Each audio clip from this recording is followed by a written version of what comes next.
Hello there. I'm Scotty. You're not. I'm back with a bonus review for you. That's right. This was not a scheduled one. I didn't even know this movie was coming out on Blu-ray. But we are talking about. Yeah, see it back there. But talk to me. Talk to me. Talk to me. Talk to me. Which was like one of the most talked about horror films this year. It gets the traction going. Like a couple of years ago with a few years ago now with Host, which I didn't particularly care for. So, the hype got up there, but I didn't let it get to me. And I'll tell you this right now, I am mixed on this film. I liked it. I thought it did very well, especially with the opening sequence, which we'll talk about. And then the ending, great big dog turd. Did not like the ending at all. Thought they could have done something more original with that, other than this happened. Now this is gonna happen, and it felt like, I don't know. It felt like, oh, we have to end it this way because a movie like this would end that way, and you could have done better. Do better. But yeah, so Talk to Me is a story of a group of friends who find this ceramic / embalmed hand. Supposedly it's an embalmed hand that has been, put ceramics around it, plaster or whatnot. And when they put their hand to it and they say, "Talk to me," they're visited by a ghost. And then you say, "I let you in," and the ghost possesses you. And that, I don't know. This concept was confusing me. I was eating my lunch watching this, and I'm going, why are they having fun with this? Because there's a whole montage of them doing it, and then just laughing their asses off. I'm like, is it really that fun to have a ghost possess you? I don't know, it's confusing to me, but but there are lingering effects. As one of them stayed under too long and goes nuts, and then is still possessed, and another one of them is seeing what she thinks to be her dead mother, and yeah.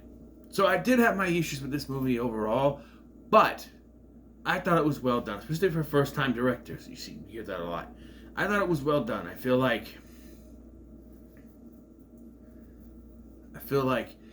this movie worked, again, till the end, but this opening. Okay, so before I get into it, I gotta say this.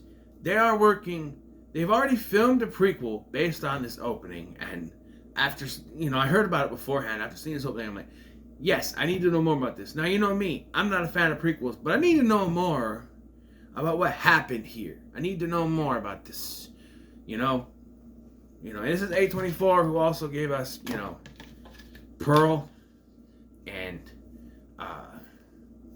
X. But unlike with that, nobody asked. I didn't care about the backstory for Pearl, and if you remember my review, I didn't particularly care for that movie. X is good. That, I don't know. And then Maxine is coming out next year, maybe.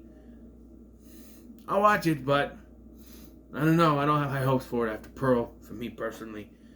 But I actually want to see this sequel, and I know they have already announced this prequel. I know they've already announced a sequel called Talk to Me with a 2 in it, and release the prequel first though. They've already filmed this prequel. Don't be, oh, okay, no, we want to focus on the sequel. We don't care about this prequel that you've already made and is done and already ready to go. No, we want the sequel. Well, this prequel can generate, buzz for a sequel. Like it's done with Maxine. Pearl is done. If it's good enough. I'm not saying that Pearl is a bad movie. I just didn't like it. But anyway, this opening scene. Let's talk about the movie now, okay? This opening scene got me. There's this party going on, and there's this guy, Cole. Now, as the credits started, I realized this was an Australian film. Now, I always watch a movie with subtitles because My hearing is not so good. I got a hearing loss in my left ear. So sometimes it's hard for me to hear things, so I put the subtitles on so I can read. And I know my eyesight's not as good either, but I can read subtitles just fine. So I already have that. And I've watched Australian movies before, like Occupation and its sequel. New Zealand, which is right there. New Zealand movies like Deathgasm. So I've watched movies, I've watched British movies, you know what I mean. The Babadook. That's Australian too, though, isn't it? Not a bad movie. Kids annoying as fuck, though. But yeah, this. So I was like, okay, get ready for accents. And you know what? The accents weren't as strong as you think they would be for an Australian picture. They're there. You can tell they're from Australia. But they're not overly done like some movies do. Like, I feel like the Occupation movies oversell their Australian accents sometimes. Kind of like in WWE, where you have someone come in who's foreign, and like Rusev, right? Or Miro, as he's known now. He oversold his accent. So did Sheamus. Like, you hear in interviews, you can hear their accent. And same thing with Becky Lynch. They have these foreign superstars, wrestlers, whatever, oversell their accents because that's what they're supposed to do. But you hear them in interviews, candid interviews that aren't put on by WWE, and they're a little more played down. Like, Rusev could almost pass for American with his accent. He doesn't have such a strong Bulgarian accent. He has a little bit of accent, talks like this a little bit, Same thing with Arnold Schwarzenegger. If you listen to his interviews, his accent is played up a lot in the movies. No, don't do it now. He's like, oh yeah, we go to the gym, we have a lot of fun, and we're here in the pool, but in the movies, it's, But anyway, I watched it was an Instagram post, reel from Arnold Schwarzenegger where he was in his pool. We are here in California, relaxing. He had a cigar in his hand, relaxing in the pool. It's nice weather out here. I think it was raining, but he was in an indoor pool or something. Or we are relaxing here. We did the push-ups and I don't know. But yeah. So this opening, right? This guy Cole's looking for his brother Duckett, and I'm thinking, what kind of name is Duckett? And I remembered Australia. Maybe some names are different there. Maybe Duckett there could be Douglas here. I don't know. I don't know. He's looking for his brother Duckett. He finds him and he's all messed up. Obviously something has happened, which you can surmise is probably the hand, as we find out. And then he stabs his brother. We find out Cole survived, but then he stabs himself in the face. Or maybe it's not his brother he stabs. He stabs another party goer and stabs himself in the face. I think. Because Cole shows up later. Gives some exposition. But yeah, and then we cut to two friends. Riley and his friend James, I think it is. And this dude, okay. But after the opening, I'm ready. I'm in. I'm like, shit. Yeah, I'm in. I'm ready. Let's do this. That was great. Right? Great hook. Got you going. And then we cut to these two teenagers sitting on a curb talking about smoking cigarettes, but not really because they don't smoke. So this guy just lights it by holding it. And I'm like, that's not how you do it. I've been around people that smoke my entire life. You gotta put it in your mouth to light it. You can light it like that, but it's not gonna do anything. You know what I mean? And yes, I've seen people light a smoke with their smoke and hand it over. I've seen that. I've seen it done all. But it's just weird to see it. And then Mia drives up and she's like, "Oi," which I thought was a British name. She's like, "Oi, you smoking cigarettes?" No, well, not really. He's just holding it. I don't know. He told her to take a puff, but he didn't. Again, I call this out in another review I did recently. We were talking about for Chucky, about the authority figures and being so lackadaisical on this. Like, has it gotten to a point where you just don't warn your kids or teenagers against smoking or anything? Because, like smoking or sex. Like they're promoting teenage sex on Chucky and teenage smoking in this movie, but they're not really smoking. But anyway, as they're going, they find what I thought was a deer laying in the road. I'm like, oh, deer. No, it's Australia, so it's a kangaroo. Should have thought of that, but I didn't. It's a kangaroo. And she tries to put it out of its misery. I'm like, no, you gotta run it over. But she stops and can't do it. We find out that Mia's mom committed suicide, or accidentally overdosed, I should say. We don't find out later that it was a suicide, but accidentally overdosed 2 years prior, and it's the anniversary of that. And we meet Mia's friend, Jade? I don't know. Her friend and her mom, played by Miranda Otto. It's Riley's sister and his mom. Miranda Otto was good in this movie, but I feel I called it here because they were all so happy and hanging out, and I'm like, something's gonna happen to separate her from this family. And sure as shit, it does. Because we can't be happy. We can't have this be a happy, you know. They do sort of make up later, but I don't know. And then they go to this party and take Riley with them because, like, Miranda Otto is the mom. She's keen. She knows. Again, parents are just kind of lackadaisical nowadays, I guess. Where she's just like, oh, you're going to a party? No, we're not going to a party. So you're going to a party. Hey,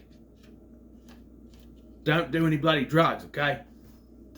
Don't do any drugs. I only smoked weed once. You know, whatever. I said, you're going to a party. It's not a party. You know, Australian accent and that. But they do go to a party hosted by Joss and Haley. And I was looking at Haley and I'm like, is that a boy or girl? Well, you know, with, you know, the LGBT community growing as recently, it's kind of hard to tell, you know, who is what now. It used to be, you know, I'm not negative against this in any way. It's just kind of hard to tell, you know, because you get, what do you call it? Gender reassignment surgery or whatever it is. Gender surgery, whatever. You trans, whatever.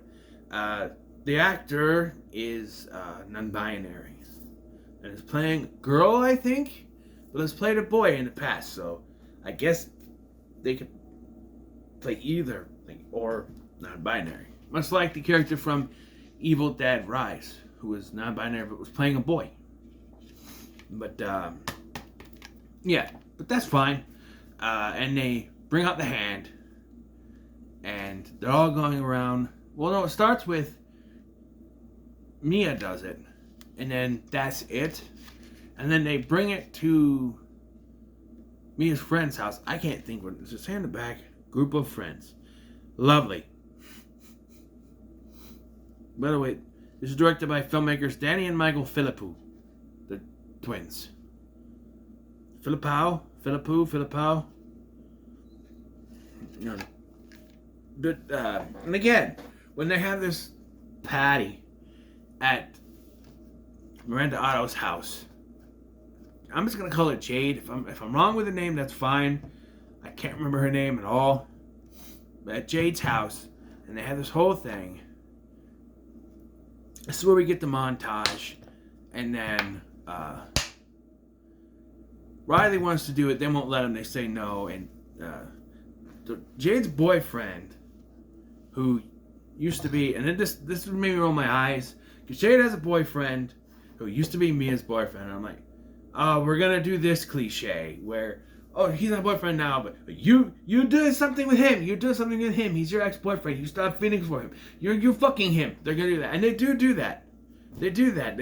I'm like, why are we putting cliches in this? We don't need the cliches. You don't need to do this. They do a great job at exploring all these characters, so you care about them. In my opinion, there's not enough deaths in this movie, but it's fine. It's not a slasher, so it's fine. But, you know, so that means away from that stereotype of, oh, horror characters don't need to be explored. They absolutely do. You can't just say, oh, we're going to kill them off anyway, so they don't need to be explored. You know, Friday the 13th Part 4, the final chapter, is a great example of a movie where characters are designed to get killed off, but you learn about them. You care about them first. It works, right? But, yeah, you find out that Jade's new boyfriend is Mia's ex-boyfriend, and I roll my eyes. I'm like, okay, we're doing this shit. And it does play into it later. And they say no to Danny doing it, but Mia talks them into letting him, except for Jade's not there. So Riley does it. 50 seconds he gets, but supposedly the spirit inhabiting Riley is Mia's mother. By the way, they keep calling her me. M-I, me. Mia is already a short name. Why do you have to have an abbreviation for Mia? That's just, I don't know, it's confusing. But she refuses to let them end it because it could be her mother. But then the spirit starts to smash Riley's fucking head everywhere. And this was brutal. I mean, this was brutal. And I did sort of go, no, you don't need this. And here's why. Because this is the incident that tears me away from this family. And I knew they were going to do it. And I'm like, no, this is it. This is what they're doing. It's tearing her from this family. And it's not needed. You're going into the cliches. You don't need to have so many cliches in your film. Just give us a good horror film without all these cliches. The boyfriend that is the ex-boyfriend of the main character and dating the main character's best friend. People who are close who are now driven apart because some incident that happened. And this does that. They get drifted apart because of this. And they do come back together. But, yeah. But she keeps the hand, I guess. And then Jade's boyfriend shows up. And they sleep in the same bed together. They don't have sex. But when he wakes up,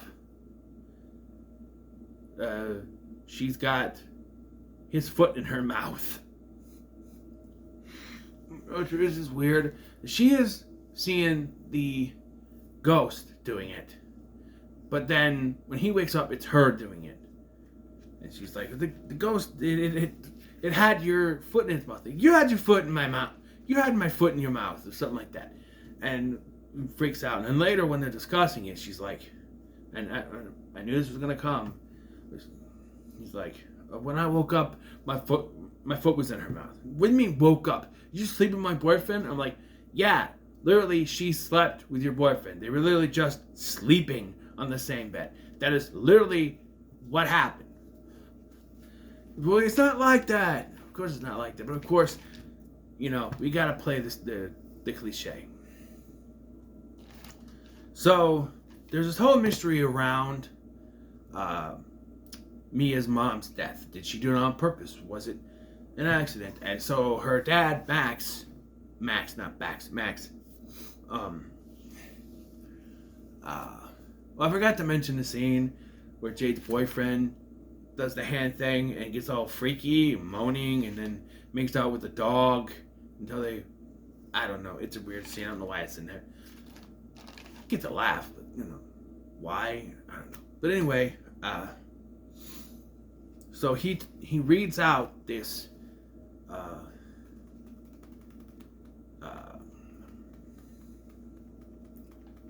suicide note. And I'm sorry, was it purposely written to be an awful suicide note? Because it starts off with like, oh hey Mia and Max, da-da-da, and I'm like, was it meant to sound like he was something he just wrote up so she questions it? Because that's what it sounds like. And she still doesn't believe it, but eventually we do realize that is the truth because of what happens. They find and talk to Cole, and he tells them that if Riley dies, then they will take his soul.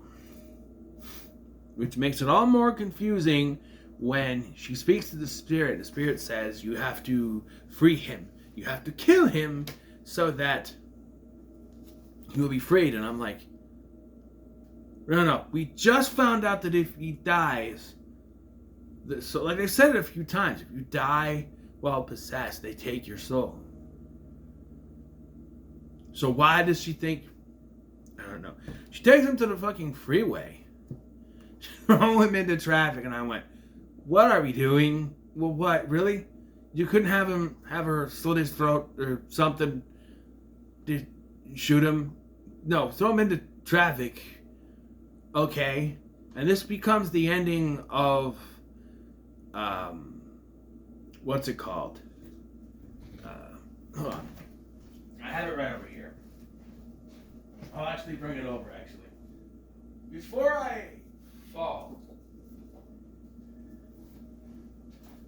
which is why I rolled my eyes at this ending. This movie right here. Remember this movie? I reviewed it. This movie, Before I Fall. It's another cliche ending that made me roll my eyes. Because she realized that this is not her mother talking to her, it's a spirit. So she throws herself in front of the oncoming traffic to save him. And then she wakes up in a hospital. She ends up in a hospital, but she's dead. She's a ghost now. And someone else has summoned her to the hand, which I'm assuming will be in the sequel, maybe. That'd be interesting, way to connect it. Yeah, and I went, no. Don't like that ending. Because, like I said, it's same as this, and what's the point of doing all this character development if you're just going to kill off the character that wastes it? It does, Like, in this movie in particular, she goes through all this character development, becoming legitimately a good person again, just to jump in the way of a vehicle and die. Because. Like, why is it redemption stories have to end with the character's death? What is the point of all that character development, turning them to the good side, making them a better person? They're dead, so now it doesn't matter. Other people say, well, that's the point. They become good and they sacrifice themselves to show that they have. But that ruins all of the character development you've put in to this story of them turning good. If they do that, it's been done so many times. Now, for Talk to Me, it's not really like that. She just saves Riley. But still, it's a stupid ending. Why kill off your main character? I don't know. As a result, though, I did like this movie, but it's a mixed bag, which means that it sits firmly in the middle of the road. That's right.